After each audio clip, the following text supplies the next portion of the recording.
Sector 1 Ghansoli या ठिकाणातील Dattakripa society, Panchganga society, Ashtabhuja society तसेच ह्या लाईनीतल्या जेवढ्या सोसायट्या आहेत त्यांना अतिशय पाणी अजिबात येत नाही आहे आणि खूप काही त्यांना समस्यांना तोंड द्यावं लागते आणि आत्ता तर अक्षरशः त्यांना पावसाच्या पाण्यावरती अवलंबून राहावं लागते आणि त्यामुळे घरातील मुलं आजारी पडलेली आहेत, त्यांना अनेक समस्या उद्भवलेल्या आहेत. तर त्वरित शासनाने या ठिकाणी या समस्येचं काहीतरी निवारण करावं आणि त्यांची पाण्याची सोय ती सुरळीत करावी. शासनाने जे पाणी कपात केलेलं आहे त्या 3 दिवसाच्या पाणी कपातीच्या व्यतिरिक्त त्यांना इतर दिवशी देखील पाणी येत नाहीये. महिला अत्यंत त्रस्त झालेल्या आहेत.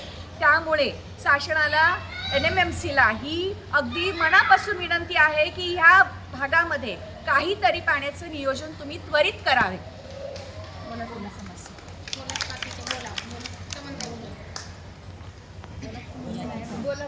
बोला जे आत्ता बोलत होते ते सगळं बोला. किती दिवस आम्ही असा पाण्याचा त्रास काढायचा आणि किती दिवस आम्ही हे करायचं, पाणी पाणी करत राहायचं. हा, इकडे लोक आजारी पडायला लागली पाणी पाणी करून. पाणी विकत आणून सुद्धा आम्ही दवाखान्याला पण पैसे घालवते. किती घालवायचे पैसे दवाखान्याला पण. त्या दिवशी पण मी तेच बोलली की किती हे करायचं, त्रास काढायचा आम्ही पाण्याचा. पाणी कपातीसाठी आम्ही सहकार्य करतोय, पण त्याच्या व्यतिरिक्त जेव्हा तुम्ही पाणी सोडता तर आम्हाला फोर्समध्ये पाणी सोडा.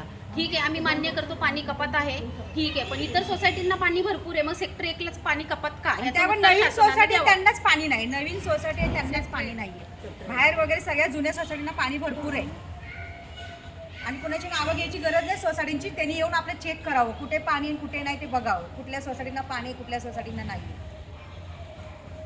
आजपर्यंत मुंबईमध्ये कधीही अशी पाण्याची टंचाई झाली नव्हती, पण आता पाण्याचे खूप प्रॉब्लेम झाल्यामुळे सोसायटीचे वयोवृद्ध मंडळी बायका आजारी पडत आहे. कोण पडत आहे तर कोण अशा कारणाने जर पाण्यामुळे आदू झालं तर माणसाचं आयुष्य उद्ध्वस्त होईल. त्यामुळं शासनानं कळकळीची विनंती आहे की पाण्यासाठी सहाय्य करावे व पाण्याची जी काही असेल ती व्यवस्था ताबडतोब करावी.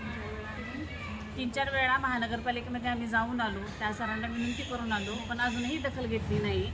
टँकरचे पाणी पुरवठा आम्हाला परवडत नाही, त्यामुळं शासनानं लवकरात लवकर या गोष्टीवर उपाय सुचवावा.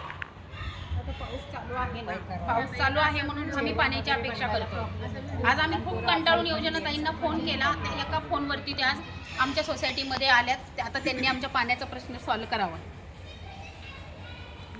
सध्या पावसाच्या पाण्यावरती अवलंबून राहायला लागतंय. पाऊस आला की आम्ही सगळे हातातली कामे तिथं सोडून पोरांना शाळेत घालवायला लागतंय. पोरांच्या शाळेत तिथल्या तिथं सोडून आम्हाला पावसाचं पाण्याची वाट बघत बसायला लागतंय. आम्ही कपडे धुण्यासाठी आम्ही खाली येऊन बसतो. 5 वाजले तरी आम्ही खाली रात्रीचे 12 वाजले पाऊस आला तरी आम्ही सगळे भांडे घेऊन खाली येतोय पाणी भरायला. भांडी पण दाखव. मुले पण आजारी पडते, आता इन्फेक्शन भांडे भरून ठेवलेले ते पाऊस नसला तर माणसाने काय करायचं, कुठले पाणी भरायचं. केला की सांग मला. चालू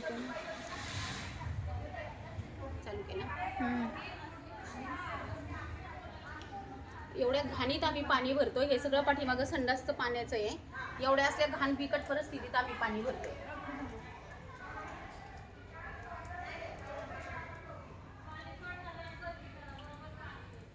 चालू करा. हा, हे आम्ही पावसाचं पाणी भरलेलं आहे. एवढं घाण पाणी आहे खाली, ते पाणी आम्ही लेकरा बाळांच्या धुण्या भांड्याला वापरतोय. ह्याच्यात अक्षरशः किडे आहेत ह्या पाण्यात. हे सगळं पावसाचं पाणी भरले. जर पाऊस नाही आला तर आम्ही पाणी वापरायचं कसं? एवढं घाण पाणी वापरतोय. पाऊस येऊनही पाणी येत नाही म्हणजे काय?